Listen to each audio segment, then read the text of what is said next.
Hey guys, நம்ம இன்னைக்கு இந்த வீடியோவில் எதை பற்றி பார்க்க போகிறோம் அப்படின்னா, எல்லாருமே கமெண்ட்டில் கேட்குற கேள்வி என்னென்னா, எல்லாருமே அவங்கவுங்க மார்க் கொடுத்து எனக்கு போஸ்டிங் கிடைக்குமான்னு கேட்குறீங்க. அதை பற்றி ஒரு வீடியோ பார்ப்போம். நம்ம எதை பேஸ் பண்ணி பார்க்க போகிறோம் அப்படின்னா, நம்ம இதுக்கு முன்னே நடந்த எக்ஸாமு 2023 ஓவரால் கட் ஆஃப்ஸ் தான் பார்க்க போகிறோம்ப்பா. சரிங்களா, வாங்க போகலாம்.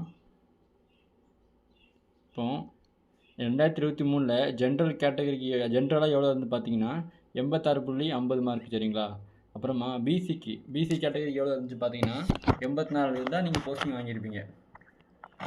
பிசி முஸ்லீமுக்கு பார்த்தீங்கன்னா 75, அப்புறமா எம்பிசி கேட்டகரி பார்த்தீங்கன்னா 85, அப்புறமா எஸ்சிக்கு பார்த்தீங்கன்னா 84 இருந்துச்சு, எஸ்சிஏ 81. சரிங்களா, எஸ்டி அவங்களுக்கு 83 இருந்துச்சு. சரிங்களா, இது வந்து 2023 ஓவரால் கட் ஆஃப். சரிங்களா, இப்போ அதே மாதிரி இந்த வருஷம் எவ்வளோ இருக்குன்னு பார்த்தோம் அப்படின்னா,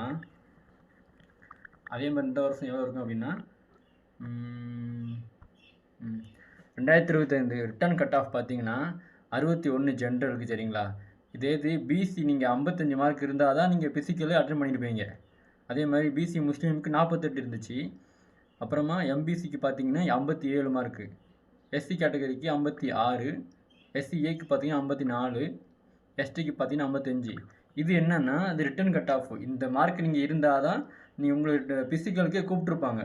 சரிங்களா, இப்போ இதை பேஸ் பண்ணி ஓவரால் எவ்வளோ வரும்னு பார்ப்போமா. ஓவரால் பார்த்தோம்னா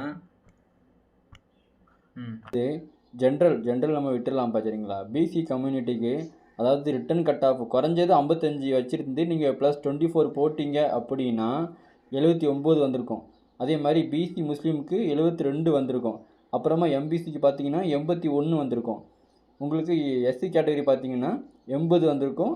எஸ்சிஏ அவங்களுக்கு 78, எஸ்டி அவங்களுக்கு பார்த்தீங்கன்னா 79 வந்திருக்கும். சரிங்களா, இது எல்லாமே நம்ம குறைஞ்சது இந்த ரிட்டன் கட் ஆஃப் எடுத்து டபுள் ஸ்டார் போட்டவங்களுக்கு மட்டும்தான். சரிங்களாப்பா, அதாவது ஃபுல் ஸ்டார் போட்டிருப்பீங்கள்ல, 24 மார்க் வச்சுருப்பீங்க ஃபிசிக்கலில், அவங்களுக்கு தான் இந்த கட் ஆஃப் இருக்கும். என்ன கேட்டால் இதுதான் கட் ஆஃபாக இருக்குமா அப்படின்னு கேட்டால் இது இருக்க வாய்ப்பு கிடையாது. ஏன்னா உங்களுக்கே தெரிஞ்ச விஷயந்தான், எல்லாருமே ஃபிசிக்கலில் 24 போட்டிருப்பீங்க, அது ஓகே. ஆனால் அந்த ரிட்டன் கட் ஆஃப் பார்த்தீங்கன்னா 60+ வச்சுருப்பீங்க.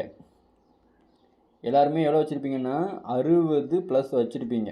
அப்படின்னா உங்களுக்கு சரி எக்ஸாம்பிளுக்கு ஒரு 60 வச்சுருந்தா கூட ப்ளஸ் 24 பார்த்தீங்கன்னா உங்களுக்கு எவ்வளோ 84 மார்க் வேணும். குறைஞ்சது 84 மார்க் இருந்தீங்கன்னா நீங்கள் வந்து சேஃப் சோனாக இருப்பீங்க. நான் சொன்னேன் பார்த்தீங்கன்னா, அந்த ரிட்டர்ன் கட் ஆஃபு ப்ளஸ் 24 வச்சுருந்தீங்கன்னா இந்த மார்க் அப்படின்ட்டு, இவங்க எல்லாருமே பார்டரில் இருப்பீங்கப்பா. இவங்களுக்கு இந்த மார்க் வச்சுருக்கீங்கன்னா உங்களுக்கு போஸ்டிங் கிடைக்குமான்னா கஷ்டம்தான் என்ன கேட்டால். ஏன்னா அதான் உண்மையான விஷயம். சரிங்களா, ஏன்னா உங்களுக்கே தெரிஞ்ச விஷயம் தான். எல்லாருமே நீங்களே யோசிச்சு பாருங்கள், எல்லாருமே பிசிக்கல் நல்லா பண்ணியிருப்பாங்க. ரிட்டர்ன் கட் ஆஃப் பார்த்தீங்கன்னா 60க்கு மேலே வச்சுருப்பாங்க. அதே மாதிரி ஒரு 58 வச்சுருப்பாங்கப்பா. இந்த கரெக்டாக அந்த ரிட்டர்ன் கட் ஆஃப் தான் வச்சுருக்கிறேன் அப்படிங்கிறவங்க எல்லாமே உண்மையிலே பார்டர் சோனு.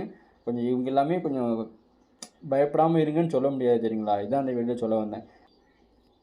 அவ்வளோதான்ப்பா. இந்த வீடியோ பார்த்தீங்கன்னா இது மெயிலுக்குரிய கட் ஆஃப். சரிங்களா, அடுத்த வீடியோவில் உங்களுக்கு ஃபீமேலுக்குரிய கட் ஆஃப் உங்களுக்கு தரேன். சரிங்களா, இது பார்த்தீங்கன்னா அது ப்ரெடிக்ஷன் தான். சரிங்களா, இந்த மார்க் தான் இருக்குன்னு நான் சொல்ல வரல. இவங்க 60+24 போட்டிங்கன்னா நீங்கள் தைரியமாக இருக்கலாம். உண்மையில் என்ன கேட்டால் தைரியமாக இருப்பீங்க. 58 போட்டு கூட நீங்கள் 24 போட்டிங்கன்னா தைரியமாக இருக்கலாம். சரிங்களா, ஆனால் இந்த மார்க் கரெக்டாக இந்த மார்க் தான் வச்சுருந்தீங்கன்னா கொஞ்சம் பார்டர் சோனு, நீங்கள் பார்த்து இருந்துக்கோங்க. சேஃப் சோன்னு சொல்ல முடியாது. அடுத்த எக்ஸாமுக்கு படிக்க ஆரம்பிச்சிருங்கப்பா. அதான் இந்த வீடியோ சொல்ல வந்தேன். பார்ப்போம்.